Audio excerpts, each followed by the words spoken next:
Assalamualaikum teman-teman, kembali lagi bersama kami di Kisah Horor ya. Kali ini saya akan bercerita Gending Alas Mayit Raga Sukma episode 4 ya. Sebelum cerita kita mulai, alangkah baiknya tekan tombol subscribe, like, and comment. Dan jangan lupa aktifkan loncengnya agar kalian yang pertama mendapatkan notifikasi saat saya upload video terbaru. Gelap, sangat gelap. Bila tanpa obor di tanganku, mungkin rasanya seperti menutup mata. Pak, kok bisa segelap ini ya? Harusnya masih ada cahaya bulan, tanyaku pada Pak Sardi. Entah mas, berhati-hati saja, ucap Pak Sardi. Belum sempat menjawab perkataan Pak Sardi, kami terhenti oleh sebuah pemakaman tua yang tersusun berbukit-bukit dengan nisan yang hampir tak berbentuk. Yang membuat semakin mengerikan, seorang kakek tua bungkuk dengan rambut putih panjang terlihat bergerak merangkak di antara makam, memakan sisa-sisa jasad yang sudah tidak berbentuk. Pak Sardi mencoba mendekat, namun makhluk itu menghampiri dan bersiap memberi perlawanan. Pergi, urusanmu bukan sama aku, ucap makhluk itu. Yang kamu cari ada di sini, kalau kamu berani. Kami mengerti, sepertinya memang bukan makhluk ini yang kami cari, tapi dia menunjuk ke sebuah sendang tak jauh dari tempat dia berada. Makam demi makam kami lewati, sebuah gong gamelan tua besar mulai terlihat berdiri di antara sendang yang mengalirkan air berwarna hitam. Hati-hati Mas Danan, makhluk itu masih terus memperhatikan kamu, ucap Pak Sardi. Benar, walaupun tidak mengikuti, makhluk itu terus memperhatikan ke arahku. Itu Pak Sardi, ada anak kecil di sana, ucapku kepada Pak Sardi. Terlihat seorang anak balita tanpa pakaian bergeletak di tengah-tengah sendang. Terlihat air berwarna hitam mengalir melewati tubuh anak kecil itu. Aku segera melepas jaketku dan segera menghampiri bocah itu. Namun sebelum sampai ke sana, terlihat menyerupai wanita raksasa berjalan bengkuk dengan tangannya dengan payudara yang menggelambir menahan bocah yang tidak sadarkan itu. Hati-hati, sepertinya makhluk itu yang berniat jahat, ucap Pak Sardi padaku. Belum sempat menjaga jarak tangan, besar makhluk itu meraih wajahku dan menarikku. Pak Sardi segera bergegas membacakan doa dan mengayunkan tangannya. Terlihat cahaya putih menyelimuti kepalanya, berhasil melepaskan cengkramannya makhluk itu. Setan itu berlari ke belakang dengan menyeret bocah kecil di tangannya. Kami mengikuti, namun terdengar suara gong dipukul berkali-kali seolah memberikan isyarat. Kami berhenti tak jauh dari sendang dan mulai terlihat pemandangan yang sangat mengerikan di sekeliling tempat ini. Semua makhluk halus penunggu hutan memperhatikan kami dari balik pohon seolah mengikuti tanda dari suara gong tadi. Pocong dengan badan yang tidak utuh, perempuan tua bergelantungan dengan tangan tanpa kaki di tubuhnya.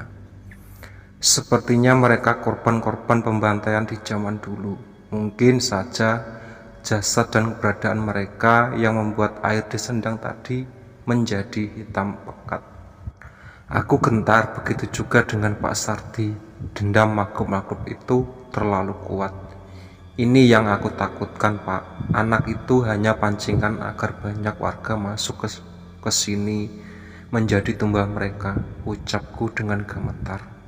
Kalau kita bertarung sekarang, kita pasti mati, ucap Pak Sardi. Benar kata Pak Sardi, tidak mungkin kita melawan mereka semua. Satu persatu makhluk itu mendekat bersiap menghabisi kami. Pak Sardi membacakan mantra pembakar, menyerang satu persatu demit di sana, tapi itu tak cukup. Aku membacakan ajian pelindung dan berlari menerjang bocah kecil yang dibawa setan wanita itu. Tangkapanku berhasil, segera kuangkat anak itu dan berlari secepat mungkin.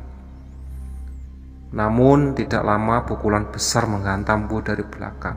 Aku terjatuh, Pak Sardi menghampiriku dan mencoba melindungi dengan doa-doa yang dia baca. Namun ilmu Pak Sardi pun tak cukup kuat. Tangan-tangan makhluk buas mulai merobek tubuh kami. Rasa sakit menjala di seluruh tubuhku. Terlihat setan wanita mengambil batu besar bersiap menghantamkan ke arahku. Sakit, sangat sakit. Aku menutup mata seolah pasrah dengan apa yang terjadi. Kupikir inilah akhirnya, tapi tiba-tiba mendadak semua serangan itu terhenti. "Bocah anjing, siapa namamu?" tanya kakek tua itu padaku. Danan Jaya Sayambara," jawabku dengan lemah. "Sambara? Orang-orang bodoh yang tidak sayang dengan hidupnya." Aku tidak mengerti dengan apa yang ia bicarakan. "Pulang, setan-setan ini biar menjadi urusanku," perintahnya kepadaku. "Tapi Mbah ini siapa?" tanyaku penasaran. "Tidak usah banyak bicara, jaga saja keris raga sukma yang kamu pegang," ucap kakek tua itu. Pak Sardi terheran dengan apa yang terjadi, namun ia segera membantuku berdiri dan meninggalkan hutan ini. Keris raga sukma, bagaimana kakek itu tahu tentang keris yang tersimpan di sukmaku? Sekilas aku menoleh, terlihat kakek tua itu tertawa seperti orang gila, melompat dari pohon ke pohon, membasmi setan-setan itu dengan brutal. Matahari mulai terlihat, hanya sebagian warga desa yang masih menunggu di mulut hutan. Warga terlihat lega setelah mengetahui kami dan anak yang diculik selamat dari hutan. Tidak banyak yang kami ceritakan ke warga tentang apa yang terjadi di dalam hutan. Bapak nggak apa-apa?"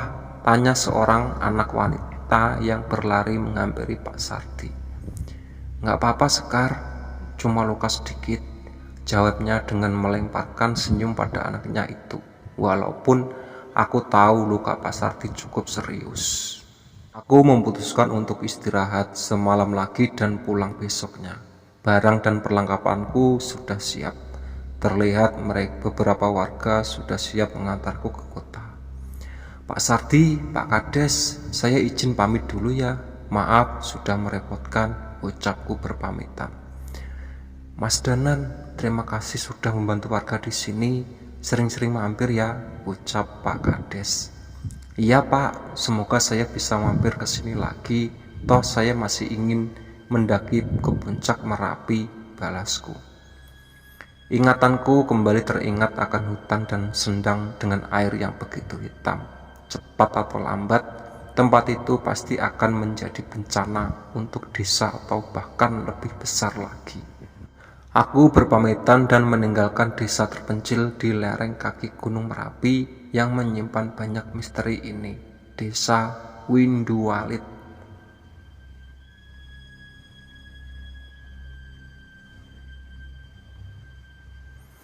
Oke ya, itu tadi cerita dari Gending Alas Mayit Raga Sukma episode 4 ya. Sebelum cerita aku tutup, alangkah baiknya tekan tombol subscribe, like, dan komen.